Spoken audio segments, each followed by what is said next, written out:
नमस्कार सर्वांना. आज नवरात्रीचा 6वा दिवस म्हणजे षष्टमी. तर षष्टमीला आपण माता कात्यायनी यांची पूजा आणि आराधना करत असतो.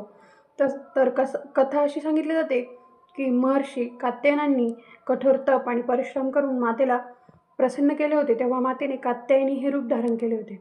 तसेच महिषासुरासारख्या दुष्ट राक्षसाचा वध करण्यासाठी मातेने हे पराक्रमी रूप धारण केले होते असंही म्हटलं जातं.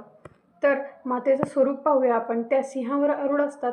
त्यांच्या 4 भुजा आहेत. एका भुजेत कमळ, एका भुजेत तलवार, तिसरी भुजा ही अभय मुद्रेत असते, तर चौथी भुजा ही वरद मुद्रेत.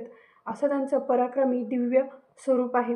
तर असं म्हटलं जातं की आजच्या दिवशी म्हणजे षष्टमीला माता कात्यायनी यांची पूजा आराधना केल्याने आपल्या आयुष्यात शौर्य, धैर्य आणि आत्मविश्वासाचीही प्राप्ती होते.